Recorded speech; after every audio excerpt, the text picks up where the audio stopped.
এটা হচ্ছে Sharjah Dubai বাঙালি super market ওনার, মানে এই সুপার মার্কেটটা ওনার হচ্ছে বাঙালি।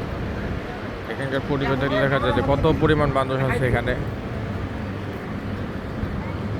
এই যে আমাদের টুরিস্ট এরিয়াতে আমরা আসছি, টু মাস বাঙালি এয়ার। এটা হচ্ছে শারজাহর একটা এরিয়া দুবাইয়ের ভিতরে। এখানে আসলে প্রচুর পরিমাণ বাঙালি, এখানে আসলে বুঝে যায় না যে আমরা আসলে ফরেন কোনো জায়গাতে আসছি। আমরা যদিও ট্যুরিস্ট, বাট এখানে দেখা যাচ্ছে এত পরিমাণ বাঙালি আছে এখানে, পরিবেশটা মনে হচ্ছে বাঙালির আমাদের বাংলাদেশের আপনার লক্ষ্মীবাজার এরিয়ার আশেপাশে। তারপর ইউজুয়ালি শাঁখারি বাজার, তাঁতি বাজার এরকম মানুষজন থাকে এই সাইডগুলিতে। আর একটু পরে আরও বেশি মানুষ হয়ে যাবে।